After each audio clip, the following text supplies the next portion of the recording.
కొడుకులు నలుగురు.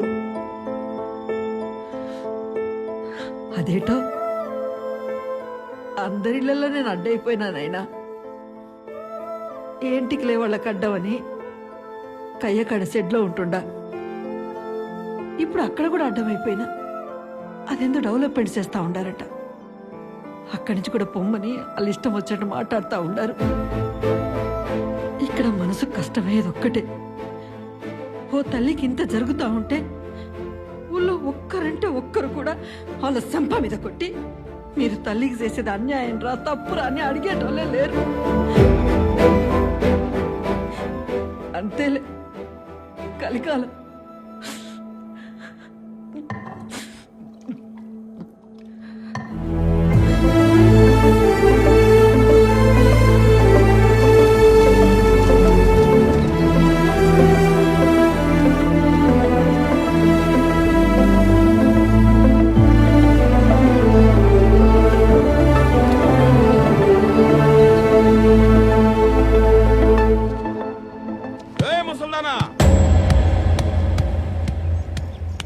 ఓసారి చెప్తే అర్థం కదా.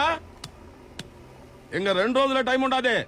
సామాన్ గీమాన్ సర్దుకొని దొబ్బాయి, లేకపోతే ఇంటికి బీగాలేస్తా. మీరు వెళ్ళండి అమ్మా, వాడి నోటికి బీగాలు నేనేసి వస్తా.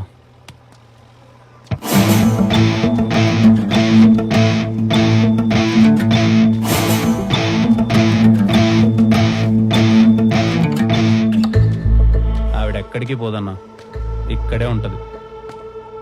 ఇది ఆవిడిది. నువ్వెవరబ్బా దాని ఒత్తాసు పలుకుతుంటావు? ఏ ముసల్దానా కూడా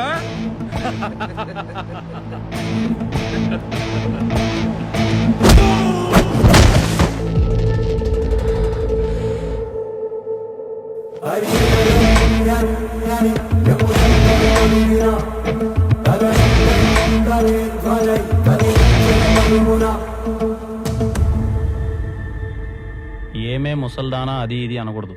ఆవిడ పేరు శారద, అంటే శారద గారు అను, లేకపోతే శారదమ్మ అను. చూస్తే నువ్వు బలిసి కొట్టుకోవడానికి కావాల్సిన ప్రతి ఒక్క రూపాయి మీ నాన్నగారు ముందే సంపాదించి పెట్టినట్టున్నారు. పెద్దలంటే గౌరవం ఉండాలన్నా. సారీ తమ్ముడు.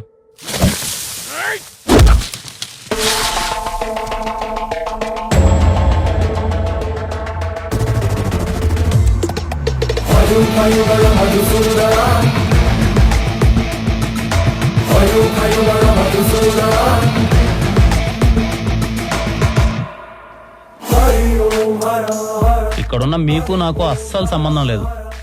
అయినా సరే వచ్చి నా చేతుల్లో తన్నులు తింటారు అంటే హాస్పిటల్ బిల్లు మాత్రం నాదే అన్న. రండి.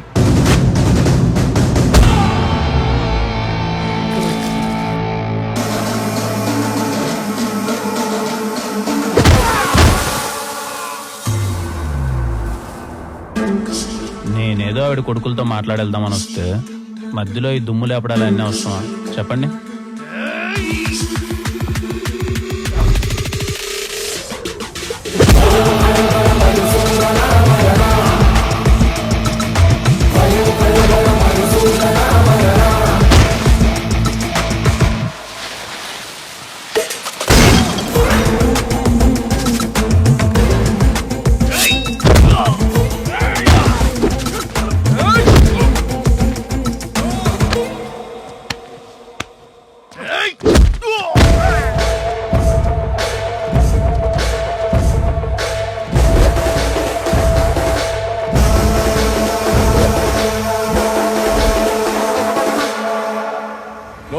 యాడుండారన్నా?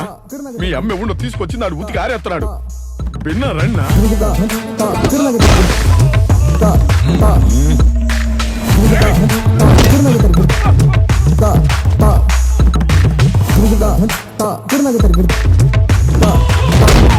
అనవసరంగా కెలికినట్టున్నావండి.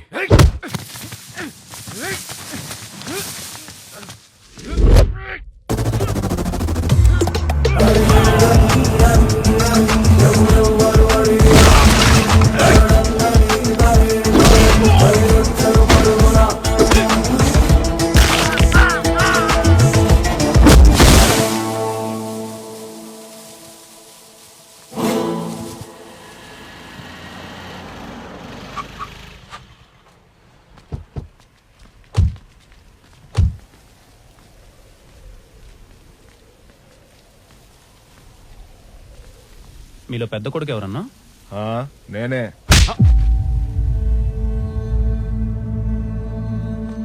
మనం జీవితంలో ఎదిగే ప్రతి ఒక్క మెట్టు వెనకాల మన నాయన దిగిన మెట్లు ఎన్నో ఉంటాయన్న. ఆ టైంలో ఆయనకు పక్కన ధైర్యంగా ఉండేది ఎవరో తెలుసా? అమ్మన్న.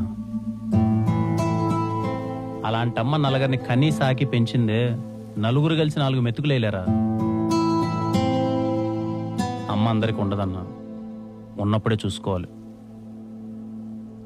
పోయాక పేపర్లో యాడ్ వేస్తాం, గట్టిగా సమాధి కడతాం, ఊరందరికి పిలిచి భోజనాలు పెడతామంటే దండగన్నా. లేనప్పుడు చేసే వీటన్నిటికన్నా ఉన్నప్పుడు పెట్టే ముద్ద గొప్పది. తనని బాగా చూసుకోండి. ఇప్పటికైనా మారండి.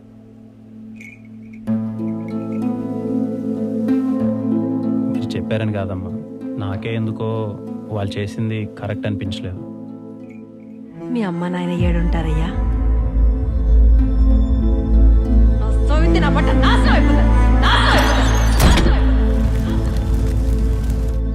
వాళ్ళు లేరమ్మా, పోయారు. పోయాడుంటే ఏమిలే, వాళ్ళు ఏడున్న సల్లంగా ఉండాలి. బంగారు లాంటి కొడుకును కన్నారు.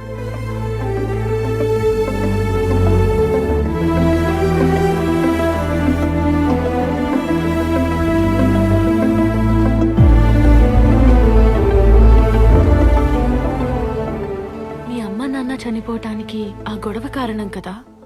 ఆ గొడవ కారణమైన ఆమె మీద నీ కోపం రాలేదా? వచ్చింది దర్శన. ఆమెను చూడగానే కొట్టాలన్నంత కోపం వచ్చింది. ఎందుకో ఆ రోజు మా ఇంటికి వచ్చి రచ్చ చేసుకున్నావు. నువ్వు రచ్చ చేసుకోబట్టే కదా ఈరోజు మా అమ్మ నాన్న నాకు లేరని అడగాలనిపించింది. అలా అడుగుంటే నా ప్రశ్నలకు సమాధానం దొరికేదేమో కానీ ఈరోజు నా కళ్ళల్లో ఈ ఆనందం ఉండేదే దర్శన. ఒకప్పుడు ఏ నోటితో అయితే ఆవిడ మా అమ్మ నాన్న నాశనం అయిపోవాలందో, ఇప్పుడు ఆమె అదే నోటితో మీ అమ్మ నాన్న యాడున్నా చల్లగా ఉండాలి బాబు అంది. అంతకంటే ఇంకా నాకేం కావాలి దర్శన? ఇంకేముద్దా? వీడేంటి అంత తొందరగా వచ్చేసాడు? అయ్యో, దీనికే ఎట్ట ఎగిరితే ఎట్ట దర్శన? ఇంకా అసలు మ్యాటర్ ముందుండది. నువ్వు అట్ట గమ్మునుండు, నేను ఒక రేంజ్ లో పాపులర్ చేస్తా. ఇది శర్మ గ్యారంటీ, సరేనా? డన్. నువ్వు బిరిని కారెక్కు. ఓకే. మామూలుగా ఉండదు మనతో. శర్మ గారు కాస్త చూసుకొని చేయండి. ముందే 4 రోజుల నుంచి బెడ్ మీద ఉండి వచ్చారు. ఈసారిలో అయితే నరాలు కట్ అవుతాయి, జాగ్రత్త. నీ అవ్వ తగ్గేదేలే. తగ్గద్దులే గాని ముందు బెల్ట్ సరిగా అడ్జస్ట్ చేసుకోండి. పదండి, ఏదో వీడియో అన్నారుగా, చేద్దాం. గుళ్ళు కదా. It's a crazy, crazy, crazy, crazy feeling. It's a crazy, crazy, crazy, crazy feeling. ఇది నా ఫేవరెట్ సాంగ్, తెలుసా దర్శన? నాకు కూడా చాలా ఇష్టం. నిజమా? నీ ఫేవరెట్ మ్యూజిక్ డైరెక్టర్ ఎవరు? Ramana Gogula. Oh really? Same pinch. PK fan నువ్వు? అవును. నేను కూడా పీకే ఫ్యానే సార్. నిన్ను ఎవడు అడిగాడు ఇప్పుడు? మూసుకున్నాడు. ఇలా ఇద్దరికి ఒకే ఇష్టాలు ఉంటే వాళ్ళని ఏమంటారో తెలుసా? తండ్రి కూతుర్లు అంటారు. ఫ్లోలో నిజం చెప్పేసానండి. ఏం బా, ఓ చిన్న పని చేసి పెడతావా? చేయను. పోనీ హెల్ప్ చేస్తావా ప్లీజ్? చెప్పండి. ఏం లేదు, లక్ష్మిని కొంచెం టాయిలెట్ కి తీసుకుని పో, నేను పని చూసుకుని వస్తా. ఈసారిలో అయితే 7 కొండలు కాపక్క పడాలి. ఫైనలీ శర్మ గారు ఇస్ బ్యాక్. I'm happy. దర్శన గారు, మీరు ఆ శర్మ గారితో మరీ అంత క్లోజ్